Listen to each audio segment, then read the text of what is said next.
Ahorita, hija. ¿Ah?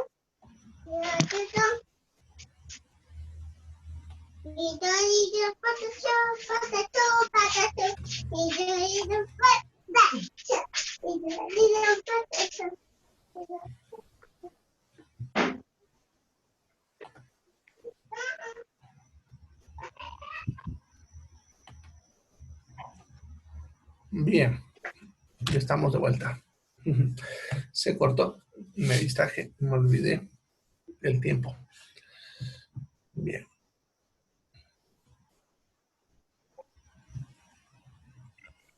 Ya.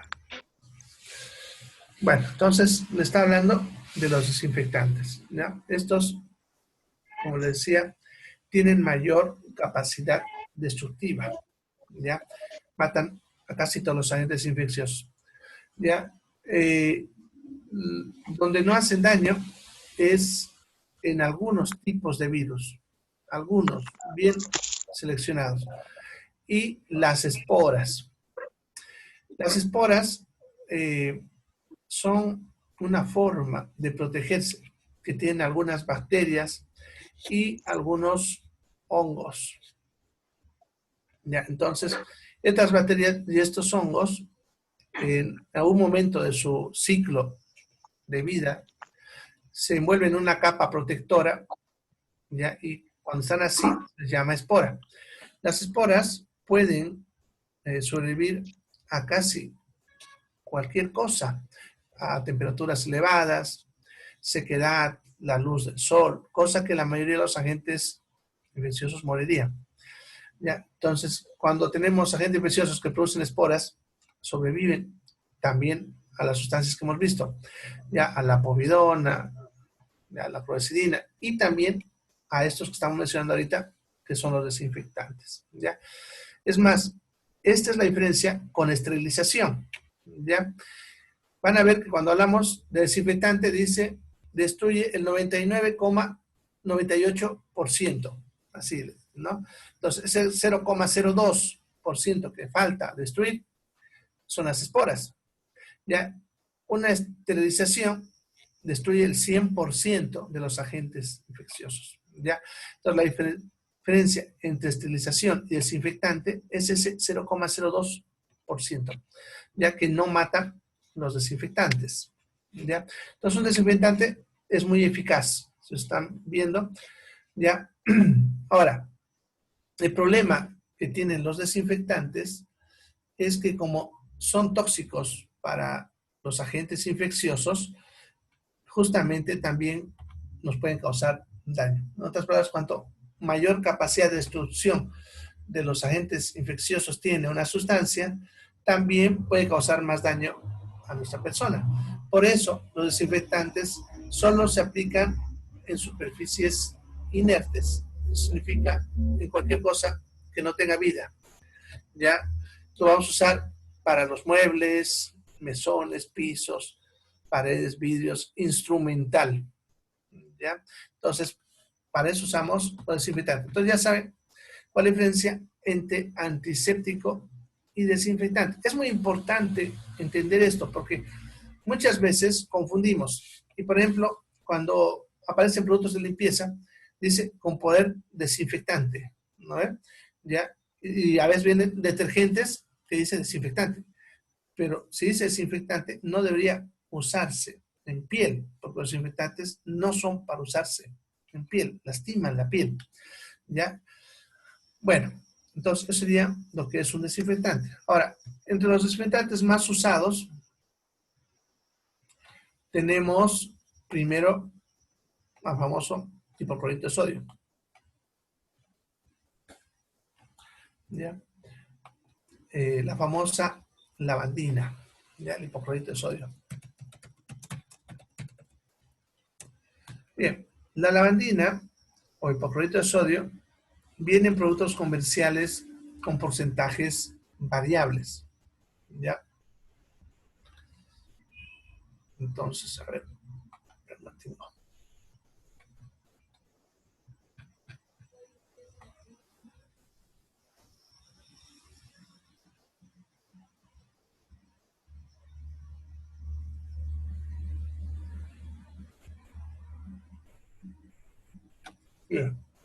Entonces, los hipocloritos de sodio, perdón, vienen con diferentes concentraciones. ¿No? Por ejemplo, este que ven ahí viene, a ver, se puso lento. Ya, al 1%, por ejemplo, ese producto, como pueden ver. Ya, ahí. Ya, este, miren, viene al 15%, ya, más potente. Ya, entonces, es importante saber la concentración del producto.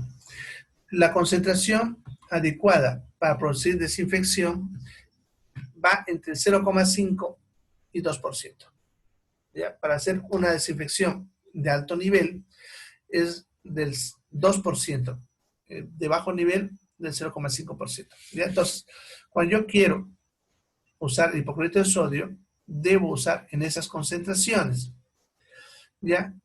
Hay fórmulas para calcular este cambio. Entonces, por ejemplo, ahí en donde está en Classroom, les he puesto en materiales, creo que es un enlace, no me acuerdo, o creo que es una imagen.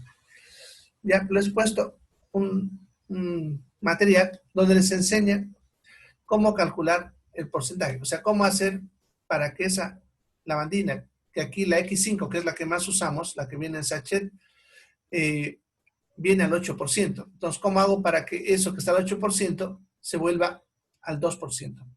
¿Ya? Entonces, tengo que hacer eso para manejarlo, ya que en concentraciones elevadas puede causar más daño a nosotros por los vapores que puede levantar que el efecto que pueda conseguir. Y además que usar a mayor concentración no va a conseguir tampoco mejor efecto y sería desperdiciar el material. ¿Ya? Entonces, la concentración de hipoclorito de sodio, no se olviden, es del 0,5 al 2%. Y estudien las formulitas que les he puesto ahí para que aprendan a calcular. No lo estudien para el examen porque yo no les voy a tomar de eso. Pero eso es lo que ustedes van a usar en su diario vivir en su ambiente. Entonces tienen que aprender cómo hacer ese cálculo. No es muy difícil. En realidad es como una regla simple nada más.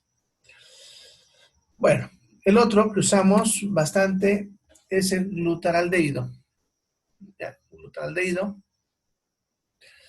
ya, también al 2%. Ya. El glutaraldehído es un compuesto muy eficaz, pero tiene el problema de que es más costoso y además es más tóxico que el hipoclorito de sodio. El hipoclorito de sodio y la lavandina, su toxicidad suele ver con quemar la piel, producir irritación de mucosas, de los ojos, la garganta, la nariz. Pero más de eso no es preocupante. En cambio, el glutaraldehído se lo ha relacionado con algunas formas de cáncer. Entonces, se lo debe manejar con estricto cuidado. Ahora, la pregunta es por qué usamos el glutaraldehído si el hipoclorito de sodio es tan bueno y barato. El problema del hipoclorito de sodio es que es corrosivo. Eso significa que va gastando el material donde se aplica. Entonces, por ejemplo, cuando limpiamos las pinzas, por ejemplo, para hacer curaciones, hacemos un proceso ya de desinfección con hipoclorito de sodio. Ya, el problema es que después de un tiempito, las pinzas empiezan a aparecer unos puntos negritos, que es lo que le está corroyendo la lavandina, y en algún momento se rompen. ¿Ya? Eso significa que ese material tengo que reemplazarlo. Cuando son pinzas de curaciones, no nos hacemos problema porque no son caras las pinzas, son baratas las pinzas que usamos de curación. Pero hay material que es caro y costoso. Por ejemplo, las pinzas que usamos en cirugía laparoscópica. Con esas pinzas salen a estar valiendo de $4,000 a $10,000. Una pinza. Son difíciles de conseguir. No hay todo el tiempo. Hay que mandar a pedir a la fábrica. ¿Ya? Entonces, no es un material que le puedo estar poniendo lavandina, porque no lo puedo estar cambiando cada tiempo. Debo cuidarlo bastante. Entonces, para ese tipo de instrumental usamos glutaraldehído. Y la ventaja del glutaraldehído es que no es corrosivo, ya no corroe el material, ¿ya? Entonces, vamos a usar glutaraldehído para este tipo de material delicado. Para usar glutaraldehído, debemos usar siempre guantes multiusos, ¿no se acuerdan? Acuérdense de ese guante que les mostré en la anterior clase, guante multiuso. Debe usar barbijo o máscara y gafas protectoras, siempre, ¿ya? Eso por si acaso, para no estar respirando ni inhalando los vapores. Siempre se debe manejar rápido, siempre se debe mantener los envases tapados, ¿no? Incluso donde dejamos el material son esos famosos Tupperware, ¿no? Que son fuentecitas con tapa, ¿no? Entonces ahí lo dejamos el material, se queda hasta el momento que lo usamos. Cuando se va a usar, se saca el material, lo enjuagamos con agua destilada estéril y ya se puede usar, ¿ya? Bien, esos son los que más usamos. Pero hay otros, por ejemplo, el formaldehído, que es el famoso formol, ¿no? El formol es el formaldehído. Es altamente volátil y justamente por ese motivo es peligroso. Uno, porque es irritante. No sé si alguna vez han trabajado con formol. Yo sentí rápidamente cómo lastima, irrita los ojos, la garganta. Y el otro problema es que es inflamable. Entonces no podemos trabajar, por ejemplo, en un quirófano con formaldehído porque pudiese generar explosiones, ¿no? Entonces, es una sustancia que no es apta para la mayor parte de los usos que tenemos en salud, ¿ya? Sin embargo, se usa para conservación de muestras, ¿no? Lo van a usar en patología, por ejemplo, para conservar las piezas que se mandan a estudiar, ya para lo que es los cadáveres, ¿no? Para frenar el proceso de putrefacción, ¿no? Entonces se coloca. Ya, ahora, hay un derivado del formaldehído, que es la formalina, que en realidad es el mismo, pero se lo solidifican en tabletas, algo así como la naftalina, que deben conocer. También son tabletitas que liberan el formaldehído de forma lenta. Lo vamos a usar solamente para un material, ¿ya? Que es lo que son los drenajes que usamos en las heridas, ¿ya? Bueno, no sé, aún vez han visto cuando operamos o cuando suturamos heridas, les ponemos unas mangueritas como estas, ¿no? Así, ¿ya?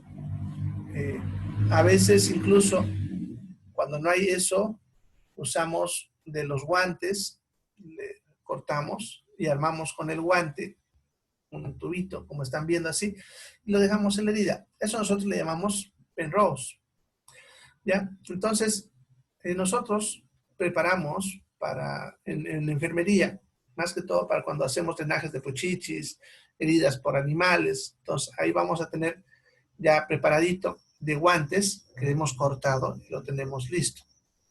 Ya, como este material no lo podemos meter al horno de esterilización porque el calor lo va a hacer que se vuelva como una goma.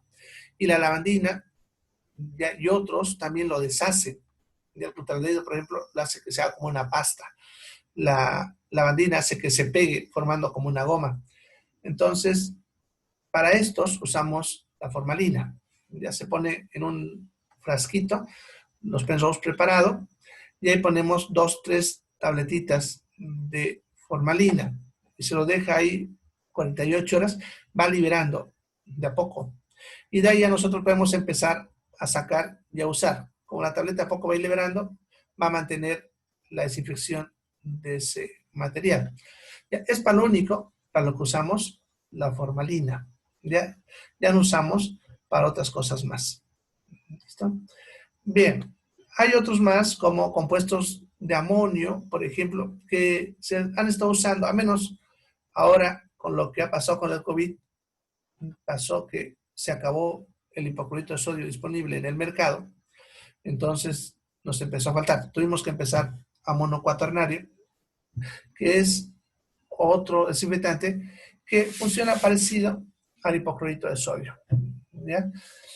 Bien, el problema es que es más carito, más difícil de conseguir, entonces por eso también no lo usamos. Entonces ya saben, el desinfectante más usado es hipoclorito de sodio. ¿Ya? Bueno.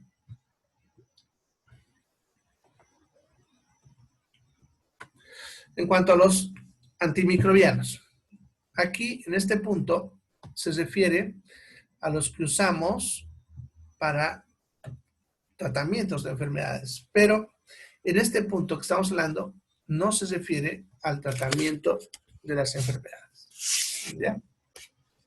Bien. Por ejemplo, para lo que es el paludismo, la malaria, usamos la primaquina, que eso es para el tratamiento de lo que sería la malaria o paludismo. ¿Ya? Ahora, cuando a veces nosotros nos toca entrar a áreas donde hay malaria, por más que usemos mosquiteros, repelentes, igual nos van a picar los mosquitos. Nos pican menos, pero igual nos van a picar. Eso significa que si entramos a un área donde hay mucha malaria, puedo terminar enfermo de malaria. Entonces, como trabajador de salud que voy a entrar a esa área, voy a empezar a tomar primaquina. Es el mismo que se usa para tratamiento, pero fíjense, no lo estamos hablando aquí de su uso como tratamiento, sino como preventivo. De tal manera que si yo estoy tomando a diario primaquina, si un mosquito me picase y me pasase el parásito de la malaria, ni bien entrase, se moriría. Y ya no enfermaría. O sea, estamos hablando del antimicrobiano como una barrera, ¿ya? ¿Qué es lo que lo hace diferente? ¿Ya? No es el único ejemplo. Ese es uno de lo que es más fácil de entender de lo que usamos, pero también lo hacemos en otros casos. Por ejemplo, en cirugías, las cuales hemos tenido tiempo para preparar al paciente, le podemos colocar un antibiótico 1 hora antes de la cirugía y así su sangre está circulando el antibiótico de tal manera que cuando operamos, si algún agente infeccioso cayese en la herida, no se infectaría. Así, después de la cirugía, ya no necesitamos darle un montón de antibióticos. Lo que hacíamos antes, por ejemplo, era cuando operaban, por ejemplo, una vesícula, de que terminaba la cirugía, recién le empezamos antibióticos al paciente y le damos un juego de 3 tipos diferentes de antibióticos para que no se le infecte la herida. Sin embargo, ahora ya no hacemos eso. Ahora ya le colocamos 1 hora antes una sola dosis de un buen antibiótico y después ya no necesitamos usar ningún tipo de antibiótico. Entonces, lo estamos usando como barrera. A eso se refiere a lo que son los antimicrobianos. Bien. ¿Alguna pregunta hasta acá?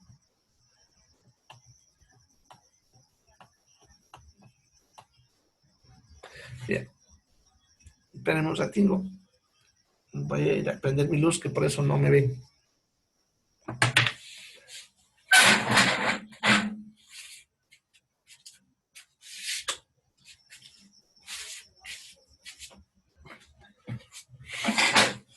Así.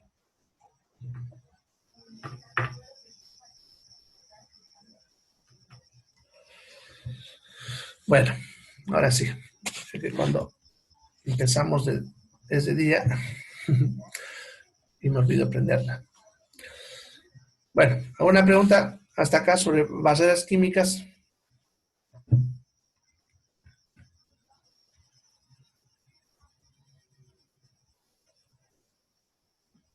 Bien, entonces vámonos a ver las barreras biológicas. Ya, las barreras biológicas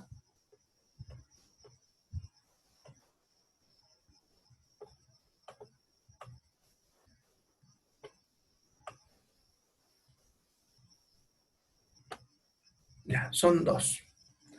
Las vacunas y la piel y el sistema inmune. ¿Ya? Bien, primero hablemos de las vacunas. Las vacunas van a generar en nuestro cuerpo anticuerpos que nos van a defender contra los agentes infecciosos. ¿Ya? Tenemos que entender que todo trabajador de salud está expuesto a diferentes tipos de agentes infecciosos, pero no hay vacuna para todo. Sin embargo, para lo que podemos, debemos protegernos. Ya por lo tanto, todo trabajador de salud debe tener de forma obligatoria las siguientes vacunas. La vacuna del tétanos, la de la fiebre amarilla, y la más importante, la de la hepatitis B. ¿Ya?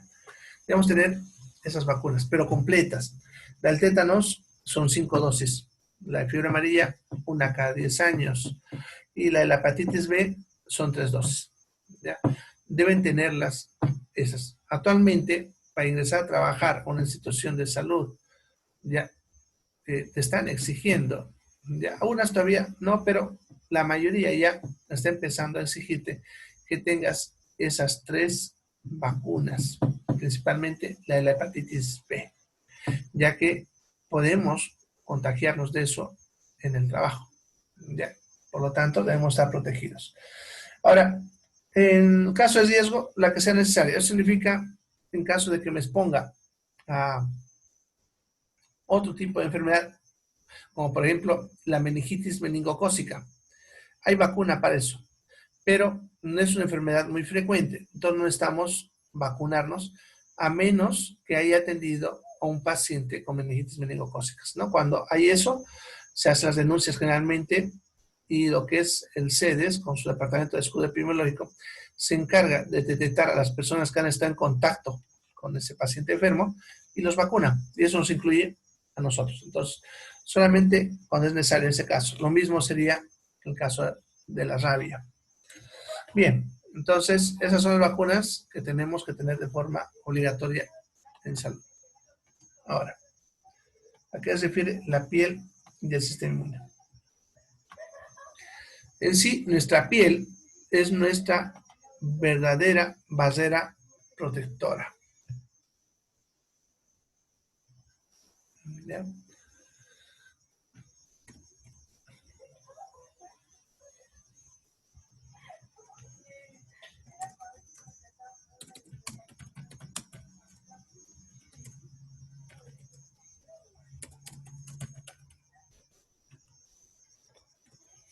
Bien.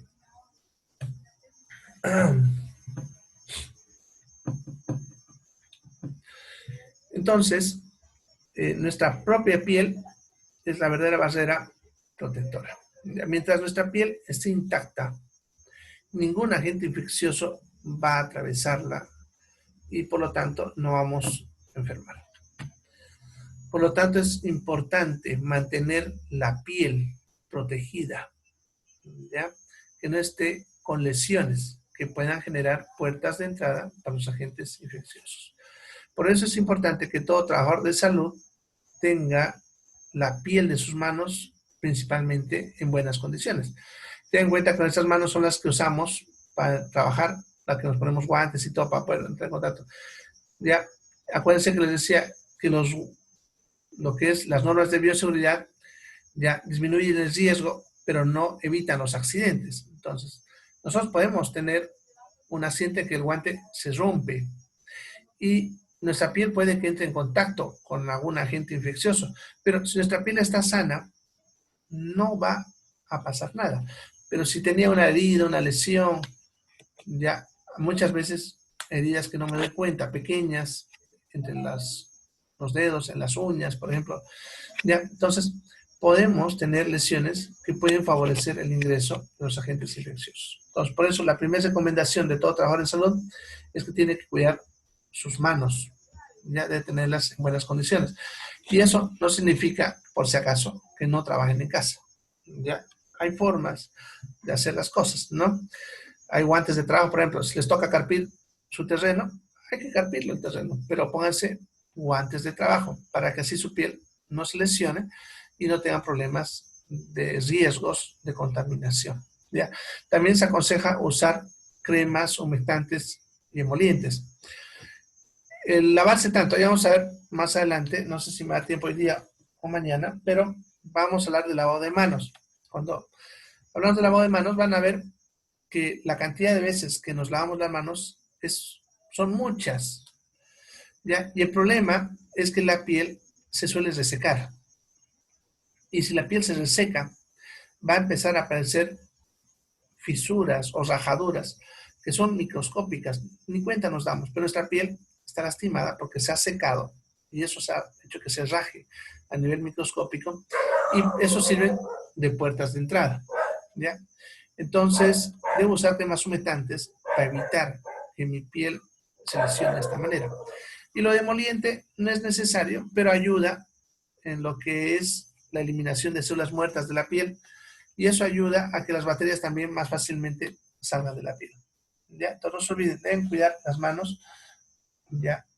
La piel de sus manos principalmente. ¿Ya? Si es que ya se ha lastimado, porque también no podemos también tener siempre un cuidado al 100%, ¿no? Por ejemplo, a veces nos podemos hacer trabajos de los chicos, cosas así, y uno puede cortarse con el estilete o con el cuchillo sin querer. Cuando uno se ha lastimado la piel de las manos y trabaja en salud, ya lo que debe hacer es uno avisar al comité de bioseguridad, ya para que ellos vean cómo pueden hacer para moverte a un área de menos riesgo. Eso dependerá de dónde estás trabajando, ¿no? Por ejemplo, si es una enfermera y está en sala de emergencias, es un lugar de alto riesgo. Te va a mandar, por decirles, a consulta, ¿no?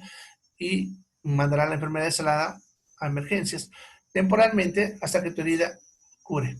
La otra recomendación es que la herida debe estar sellada. Nosotros decimos sellada cuando le ponemos la gasa y lo cubrimos por completo con tela adhesiva. O sea, no dejamos ningún agujerito para que respire, como suele decir la gente. Ya necesitamos que esté bien cubierta la herida. ¿Ya? Bien. Bueno, el otro asunto tiene que ver con el sistema inmune. Nuestro sistema inmune nos va a proteger en caso del agente infeccioso haya conseguido atravesar todas las barreras y llegue a nuestros tejidos. Y el mismo sistema inmune actúa como una barrera contra el agente infeccioso que está atacando. Si nuestro sistema inmune se encuentra en malas condiciones, no voy a poder defenderme de ese agente infeccioso y nos va a atacar. Por lo tanto, todo trabajador de salud debe mantener su sistema inmune en buenas condiciones. ¿Cómo lo consigue? Evitando las tres cosas que lo debilitan. ¿Ya? Lo primero que debilita el sistema inmune es la mala alimentación. ¿Ya? Una mala alimentación ya hace que nuestro sistema inmune se altere. ¿Ya? Por lo tanto, debemos alimentarnos bien. Y no me refiero a que coman harto. No se olviden que cuando hablamos de alimentación sana, nos referimos a calidad, no a cantidad. ¿Ya? Lo que, en segundo lugar, debilita el sistema inmune es el estrés. Cuando estamos estresados, liberamos una hormona que es el cortisol, que es una de las hormonas del estrés. Y cuando liberamos cortisol, el cortisol bloquea al sistema inmune. De tal manera que si yo estoy estresado todo el tiempo, estoy bloqueando todo el tiempo a mi sistema inmune, favoreciendo los procesos infecciosos. Entonces, debo evitar situaciones que me generen estrés, ¿no? Como trabajar doble turno, por ejemplo. ¿Ya? Y el tercero es que haya otra enfermedad que debilite al sistema inmune. ¿Ya? Bien, entonces, ¿qué debo hacer acá? Uno, alimentarme bien, no se olviden. Evitar el estrés. Y si tengo alguna enfermedad que me debilite, debo evitar el contacto con pacientes que tengan enfermedades infectocontagiosas. Por ejemplo, si yo voy a trabajar con pacientes con tuberculosis, es muy importante que tomen en cuenta estos tres aspectos, ¿no? Con un paciente con tuberculosis, yo debo estar bien alimentado, no debo estar estresado. Y si me dio una enfermedad, pongámosle que me dio gripe, durante esos días que estoy enfermo, no debo entrar en contacto con el paciente con tuberculosis. Debo informar a mis superiores para que se haga el cambio correspondiente de forma temporal, porque si no yo también puedo terminar enfermo. ¿Ya? Bien, entonces eso serían las barreras biológicas. ¿Alguna pregunta sobre este punto? ¿Preguntas?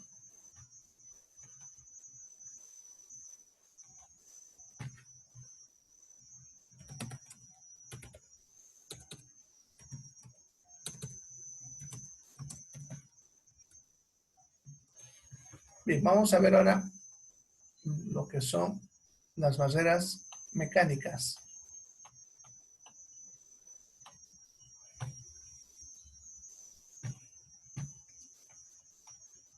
Bien.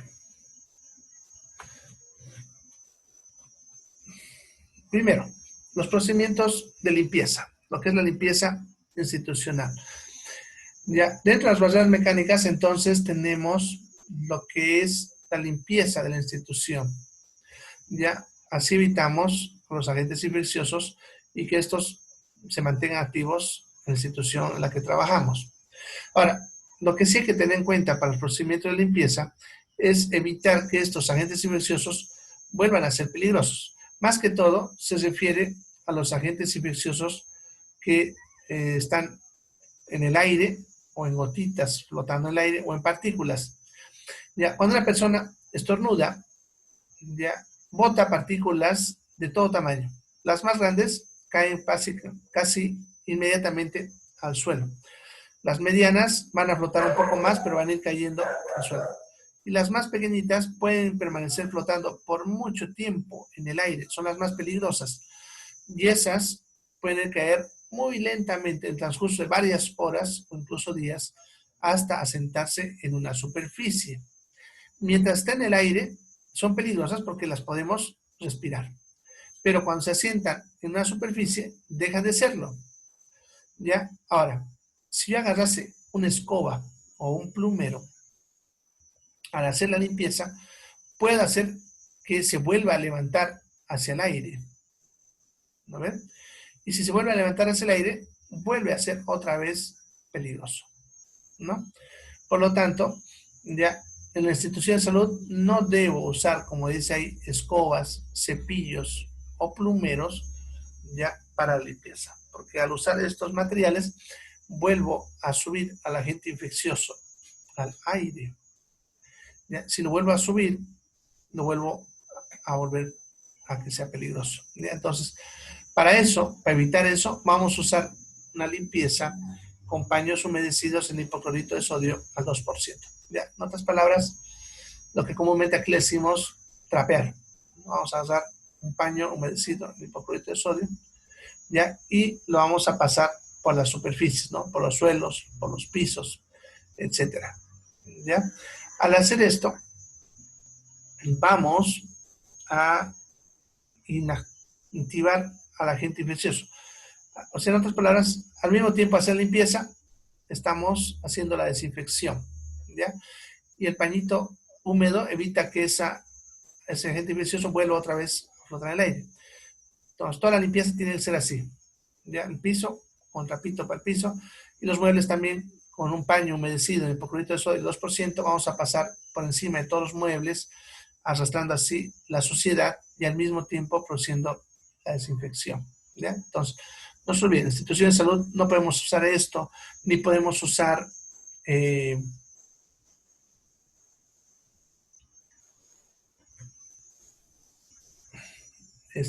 aspiradora.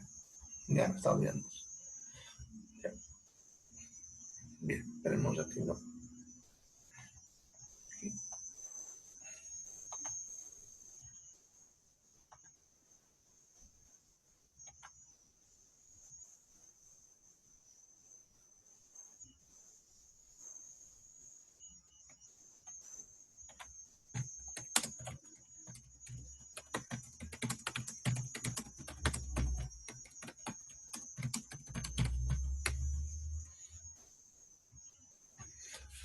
Bien, el otro serían las duchas.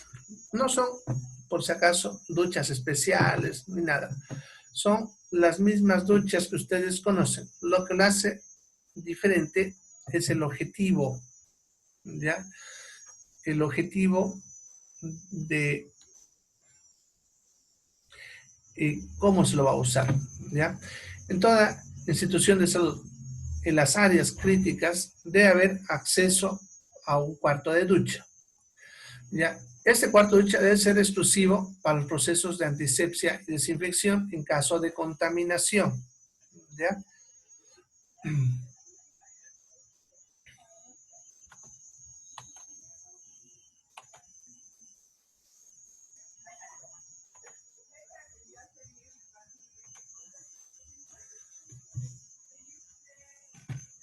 Bien, de tal manera que si, por ejemplo, nos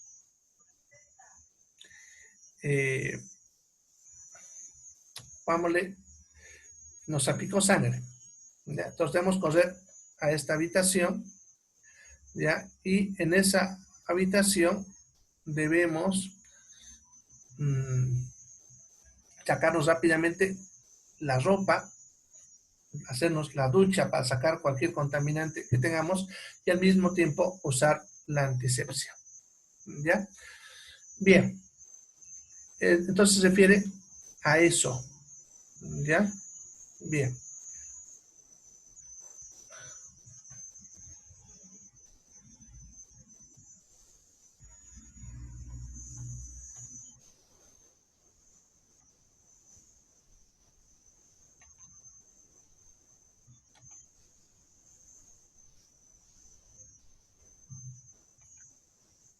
Bueno, pero no digo que estén teniendo problemas ahorita. Ya.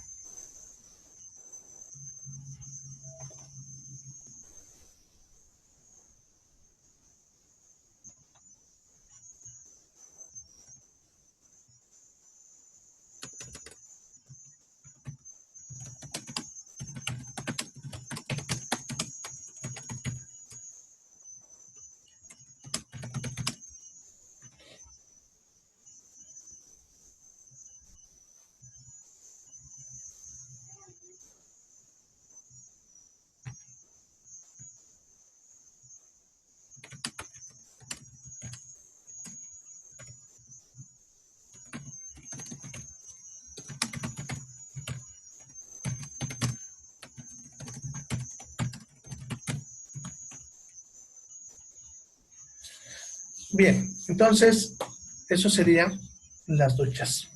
Ya simplemente son los ambientes que usamos para la desinfección. Nada más, no es una ducha especial ni nada. Ahora, en ambientes como en los laboratorios, podemos decir que ahí tiene mayor valor porque hay más riesgo de que nos salte algún químico y vamos a estar con mayor urgencia la ducha. ¿Ya? Bien, ahí vamos a quedar por hoy. Ya tuve un pequeño problemita, así que por eso perdí un poco de tiempo, ni modo. Ya mañana vemos lo que nos falta. Bien, a ver qué dice sobre la tarea. A ver, no me acuerdo ahorita, tendría que revisar qué les di de tarea a ustedes. A ver. Dice, doctor, hacer un álbum, dice, de acuerdo a los subtítulos que vayamos avanzando. Dice. Sí, es sencilla la tarea, no hay mucha complejidad. Simplemente, si por ejemplo, ya hace ratito vimos, por ejemplo, botas, ¿no? Entonces, ¿de qué tienen que buscar una imagen? De una bota quirúrgica. Eso, lo ponen ahí y listo. ¿Ya? Vimos ahorita antisépticos de povidona, y lo pegan, así, ¿no?